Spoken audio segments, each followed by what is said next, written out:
Oi pessoal, tudo bem? Passando aqui para deixar meu beijo carinhoso e para fazer um pedido. Se você que está assistindo a gente é algum diretor ou gerente de marketing de alguma empresa que tenha sinergia com a Mar, um hospital, marcas infantis, comida, produtos relacionados ao que a gente faz aqui, esse programa dá muito trabalho e ele custa muito caro. Hoje eu posso dizer que eu trabalho mais por amor do que por remuneração. Todas nós aqui fazemos uma força-tarefa para levar histórias lindas para vocês. Então quando vem uma mãe aqui, como acabou de acontecer, e falou: graças a você eu superei a morte do meu filho, graças ao Amar eu estava na UTI com meu filho, o programa me salvou. A gente precisa de patrocínio, de apoio financeiro para fazer esse programa funcionar. Então, se você que está assistindo a gente tem alguma ideia, quer entrar com algum valor, a gente vai deixar o celular aqui da Malu, que é da nossa equipe, para você mandar um WhatsApp para ela, marcar uma reunião, também posso ir junto. Então, por favor, se vocês tiverem alguma ideia, quem quiser patrocinar o programa, a gente está aberto a conversar. Então, desde logo quero fazer um agradecimento, tá? Vocês vão assistir a seguir mais uma história muito linda. Uma mãe que teve uma perda, que depois deu a volta por cima, histórias lindas que aquecem o nosso coração. Aproveitando, se você tem uma história de amor ou maternidade para compartilhar, escreve pra gente no amarmaternidade@gmail.com. A gente está em todas as redes sociais e lembrando que a gente faz esse programa com muito carinho para vocês. A sua inscrição é de extrema importância pra gente. Então manda o link do programa pro seu vizinho, pro seu sobrinho, pro seu neto, pro seu amigo. É só fazer login e se inscrever. Por hora, só gravamos em São Paulo, então se você é daqui, manda o número do seu telefone na mensagem ou no e-mail que facilita o nosso contato com vocês. Preparem os lencinhos para mais um episódio emocionante. Um beijo. Tinha certeza de que meu filho sobreviveria, até que a médica me explicou que ele estava sofrendo muito. Assim que saí da sala da UTI, antes dele ser entubado, eu ouvi o Pedro me chamando pela última vez. Foi a nossa última despedida. No Amar de hoje, vamos conversar com a Patrícia, que é mãe da Maju, de 3 meses, do Nicolas, de 5 anos, e do eterno Pedro, que foi diagnosticado com histiocytose de células de Langerhans. Assim que ele nasceu, precisou fazer inúmeros procedimentos e infelizmente faleceu aos 3 anos e 2 meses. Hoje a Patrícia vai contar todos os percalços que enfrentou com a condição de seu filho e como a família está hoje. Patrícia, obrigada por ter vindo até aqui dividir sua história de força e superação com a gente. Eu que agradeço, Mari. Você e seu marido tinham apenas, eu falei seu marido olhando para lá porque o Tony, marido da Patrícia, está aqui hoje. Vocês tinham apenas um filho, Pedro. Sim. Que nasceu super bem, sem nenhuma intercorrência, seus exames foram ótimos. Só que quando o Pedro estava com 3 meses, você notou umas lesões na boca dele e na pele. Isso. E levou no médico. O que eles te falaram naquele momento? A princípio eles diagnosticaram como dermatite, né? A gente começou a tratar como dermatite, só que só piorava. A gente começou a perceber que ele estava ficando mais pálido, não queria se alimentar direito. Foi aí que a gente procurou novamente o hospital. Acharam que era uma doencinha tipo de pele, assim, uma alergia, e trataram com alguma pomada, remédio? Sim, tudo remédio para pele, tudo produtos dermatológicos, mudaram tudo. Sabonete, shampoo, mudaram tudo. Mas ele não melhorava? Não melhorava. E aí vocês foram ao pronto-socorro em busca de mais uma opinião. O que vocês detectaram e descobriram aí, Patrícia? Então, quando a gente levou ele no hospital, eles pediram, foi a primeira vez que pediram um hemograma, né? E ele tinha lesões nos molares, que na verdade ele estava com 5 meses, então não tinha dente ainda, não tinha como ter, né? E aí pediram para poder encaminhar para outro hospital, porque eles viram que era um caso mais grave. Ele já estava com a hemoglobina baixa. Naquela ocasião, vocês chegaram a fazer exames de imagem ou de sangue? Só de sangue, porque anteriormente não. Só tinham detectado mesmo que era pele e tratado como pele, mas não pensaram em ser algo mais grave, né? Então eles encaminharam para um outro hospital que era mais adequado para tratar, e lá eles pediram outro hemograma, e aí estava mais baixo do que o primeiro que ele fez, né, no outro hospital. Aí vocês começaram uma busca e uma pesquisa por um diagnóstico preciso. E aí, 5 meses depois, o Pedro já estava com 8 meses, vocês detectaram o HCL. Então eu queria que você explicasse como funciona, qual é o diagnóstico dessa doença e qual foi o tratamento indicado pelos médicos. Sim, é uma doença rara, né? Por isso que foi difícil diagnosticar. Foram 3 meses fazendo vários exames. Sangue? De sangue, imagem, passando com bucomaxilo, porque ele tinha lesões também, né? Na gengiva, que ainda não tinha dente. Aí foi ver que já estava nascendo o dente com 5 meses, por conta da doença que depois a gente foi entender.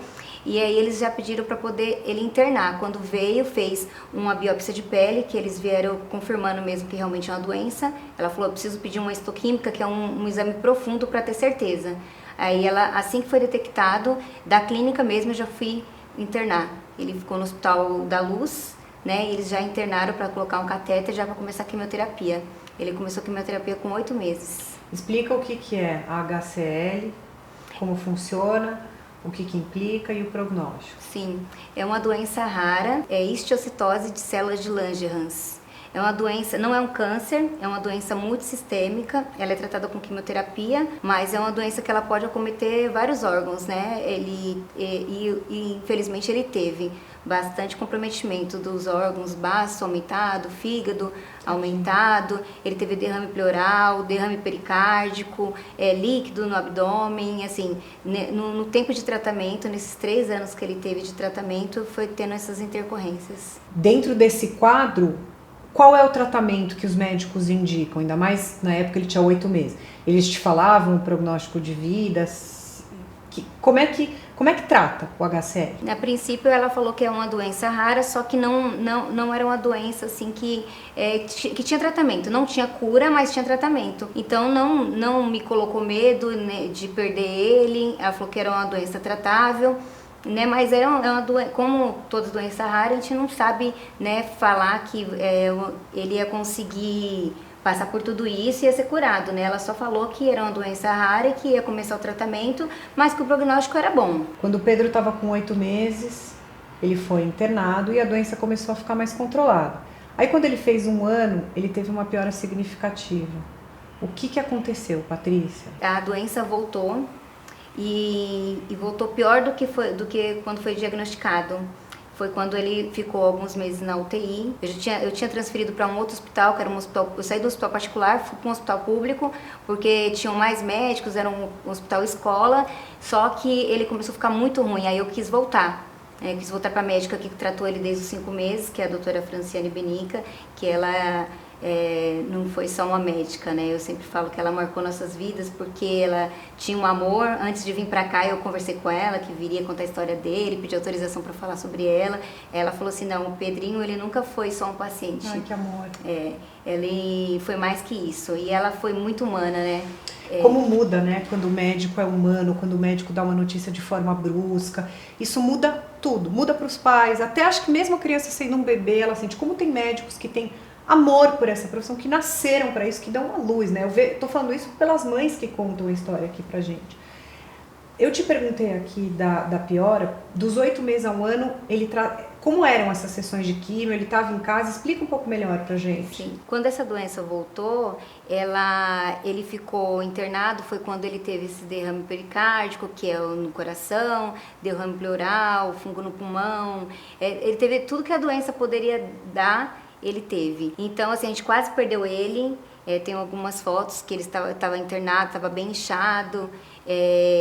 E graças a Deus, assim, eles mudaram o tratamento, começou uma quimioterapia mais forte, que a princípio seria só uma, que não era uma quimioterapia muito forte, mas aí ele precisou mudar. Aí ele mudou, e aí ele ficou mais ou menos uns 30 dias na UTI. Foi quando ele começou a melhorar, começou essa quimioterapia. Quando ele começou a melhorar, que entrou a quimioterapia, porque pelas condições que ele estava, não tinha como. Foi a segunda vez que voltou a doença. Aí ele começou a fazer o tratamento, começou a ter uma melhora. Foi quando até eu contei, né, que a gente teve 8 meses para poder curtir ele. A gente foi para o interior, minha família mora no interior, a gente conseguiu aproveitar com ele lá. Conseguimos levar ele para a praia, mesmo que, como ele não podia ter contato com areia, né? A gente colocou um tapetinho para ele, levamos a garrafa de água para ficar lavando a mão dele quando pegava na areia, né? Mas assim, a gente conseguiu ainda ter esse tempo com ele. A quimioterapia, quando ele começou a melhorar, ela espaçou, né? Começou a fazer a cada 15 dias. Então, assim, a nossa esperança que seria ali, né? Dos 15 dias diminuir ainda mais, né? Ser uma vez por mês, para depois terminar. Vocês tiveram uns meses tranquilos, como você contou, puderam viajar, curtir. E quando o Pedro ia completar 3 anos, você resolveu fazer uma festinha que você sonhava e você foi levar o convite para essa médica que você mencionou aqui, que você adora, que foi muito humana.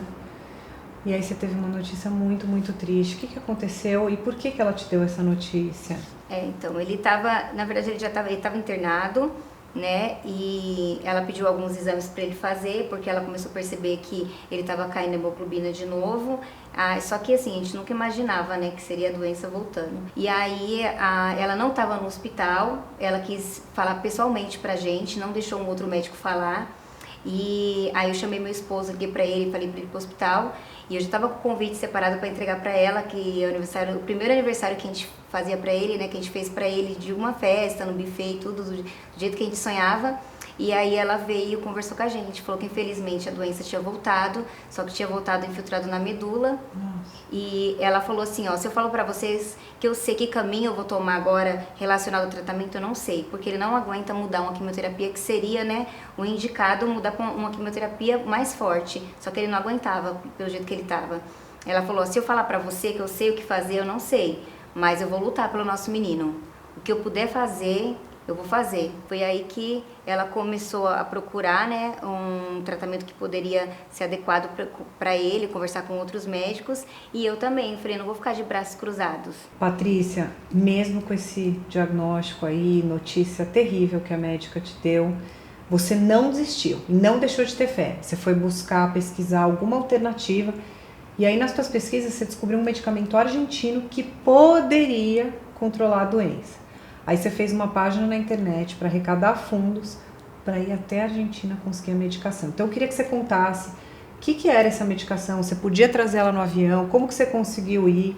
Conta aí pra gente. Então, eu descobri, né, que um médico fazia um tratamento lá, um tratamento alternativo, que teve várias outras pessoas, né, com essa doença, né, a histocitose, que tinha feito o tratamento e tinha dado certo. Então, assim, aquilo foi uma luz no fim do túnel para mim. Me encheu de esperança, né? Eu imaginei, eu vou trazer essa medicação e ele vai ser curado.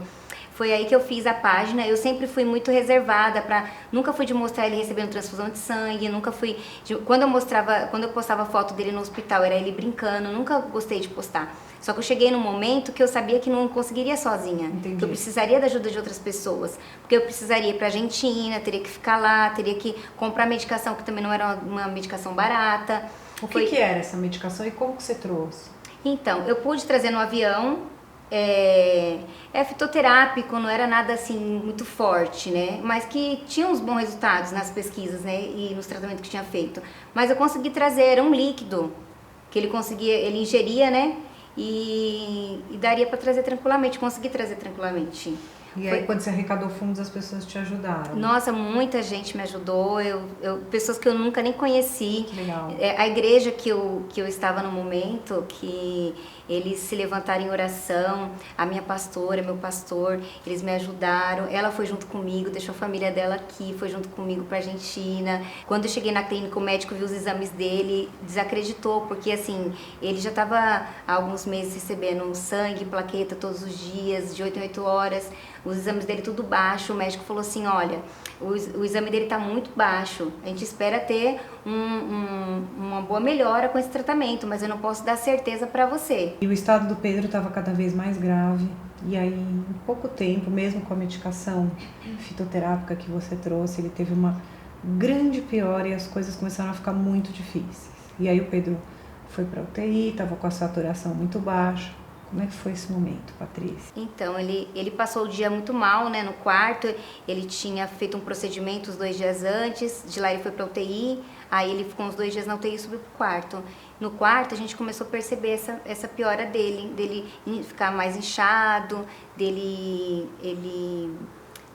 ficar mais quietinho, querendo dormir, ele pedia só para dormir, que ele queria descansar. E aí ele passou o dia assim, quando foi à noite, a enfermeira falou assim, olha, não tô gostando do jeito do Pedrinho, nós vamos descer ele pra UTI. Eu falei pra ela, não, mas ele vai melhorar, porque assim, a gente nunca acredita, né? A gente tem a fé até o último momento que vai ser curado, que vai ficar bem, né? Aí chegou na UTI, ele começou a piorar mais, que ele não conseguia respirar, né, direito. O meu esposo conseguiu ainda ficar um tempo com ele lá.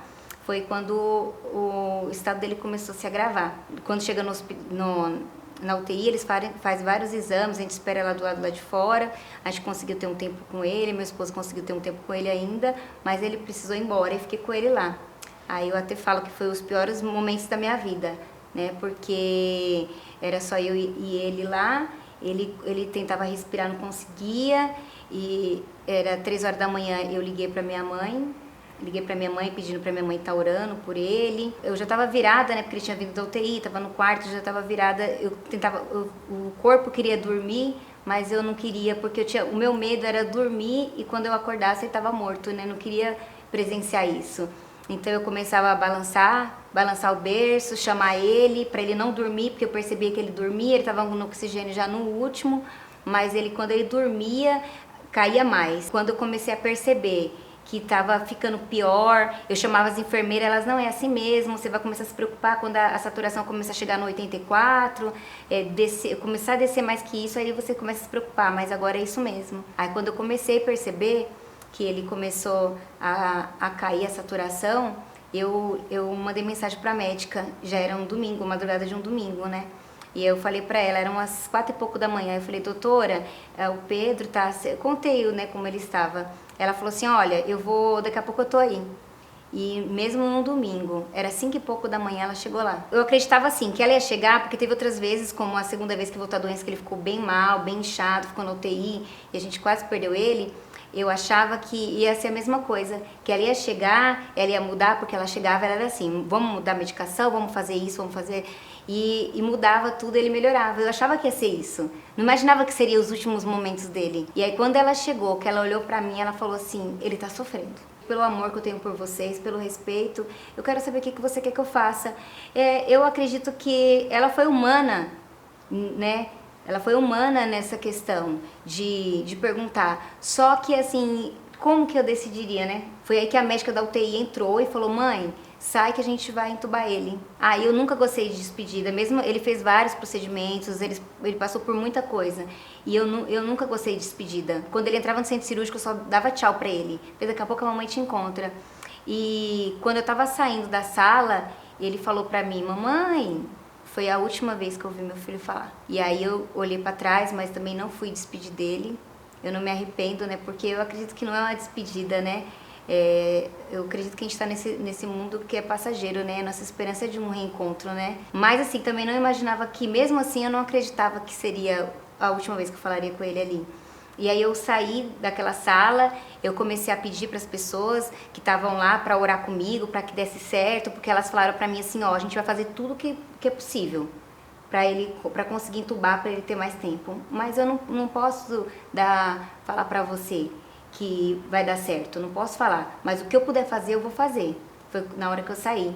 E aí eu comecei a pedir para elas orarem junto comigo, para que desse certo. E quando eu falo que eu tive a maior experiência, né, com Deus, foi nesse momento. Porque eu comecei a dar voltas na UTI, eu vi que todo mundo foi lá para dentro do quarto, poder auxiliar as médicas. E aí chegou um certo ponto, né, que o Espírito Santo falou no meu coração, e se der certo? Ele tá tomando uma medicação que pode ser que não dê certo, ele tá sofrendo. Aí eu falei, eu não posso querer que ele fique aqui, porque eu não posso ser egoísta.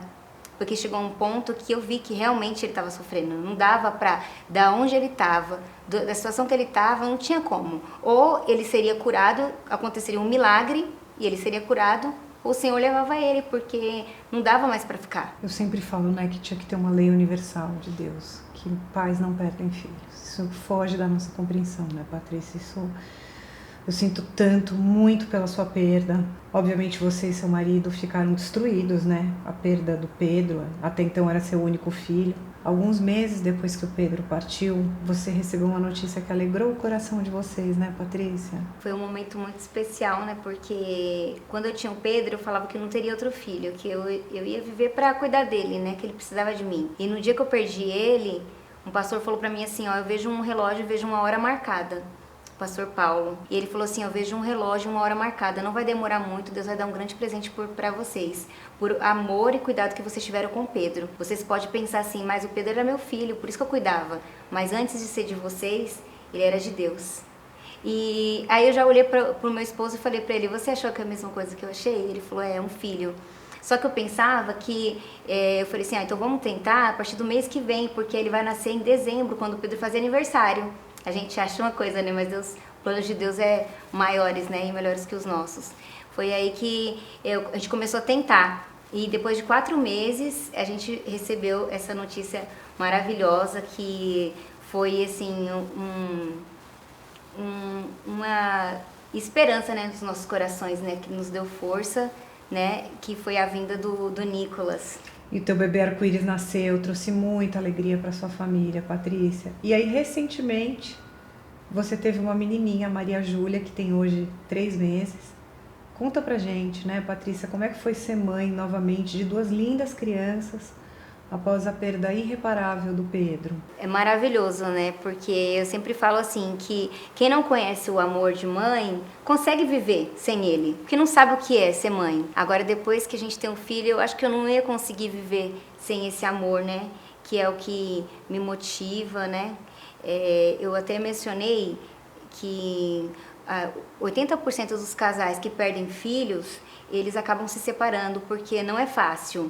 Não é fácil, são 2 pessoas que estão sofrendo, a gente acha que está sofrendo mais que eles também, né? Eu passei por isso também, mas graças a Deus a gente conseguiu, em Deus, né? Nossa fé em Deus, a gente se uniu mais, a gente conseguiu estar junto, né? E veio o Nicolas, veio a Maria Júlia, que para mim são 2 bênçãos na minha vida.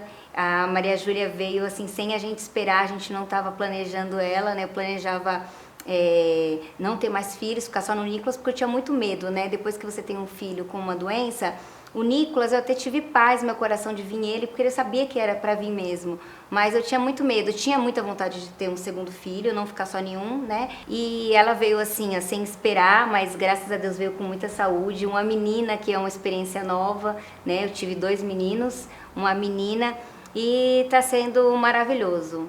Está sendo maravilhoso. Eu falo que o Nicolas é meu arco-íris, né? Ele veio após uma tempestade para trazer luz, trazer alegria, né? Nos dar vontade de viver, né? E ela veio no momento do florescer. Patrícia, você passou uma das piores dores da vida, que não é possível isso, não é inaceitável perder um filho. E eu tenho certeza de que isso te deixou muito forte.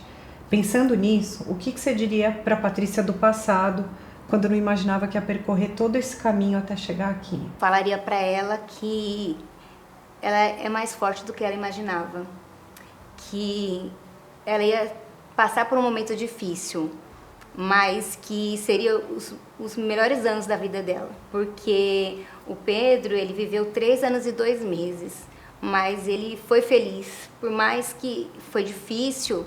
O que a gente pôde fazer por ele, a gente fez. Então eu diria para ela assim, não vai ser fácil, mas vai valer a pena. E para finalizar, qual foi a maior lição ou lições que a maternidade te trouxe, Patrícia? É um amor incondicional. A lição que a maternidade me trouxe é que, independente do que passar, o amor, ele prevalece. O amor é maior que tudo, né? Patrícia, linda, obrigada por ter vindo. Boa sorte para vocês 4. Desejo um caminho de muita luz, muito amor, muita saúde, muitas alegrias. Muito obrigada, tá? Eu que te agradeço, Mari, pela oportunidade. Era um sonho poder compartilhar a história dele, né? Porque eu sei que vai fortalecer muitas pessoas, com certeza, muitas mães que estão passando por isso, né? E eu deixo aqui, né, o meu recado para elas, né? Que não desista, porque por mais que é difícil, a gente não pode desistir porque a gente está aqui por eles, né? Eu tô aqui hoje, eu luto pelo Pedro, né? E a minha esperança é de um novo encontro, e eu acredito muito nisso, que nós vamos nos encontrar. Aqui nós estamos, é passageiro, né? Então eu queria muito, é um sonho e você pode realizar esse sonho de poder ajudar outras pessoas. Se alcançar uma vida, uma pessoa, mudar a vida de uma mãe, para mim já é muito satisfatório. Imagina alcançar mais, né? Então eu te agradeço e eu te parabenizo por essa oportunidade, né, que você dá para essas mães. Eu me apaixonei pelo programa, fiquei vários dias assisti com a minha mãe, já compartilhei com todos os amigos para poder ver, porque são histórias lindas. Você é uma pessoa que Deus colocou aqui para abençoar essas pessoas. Patrícia, obrigada. Deus te abençoe, viu? Amém. Fico feliz de ouvir isso, tá? Muita sorte para vocês. Obrigada.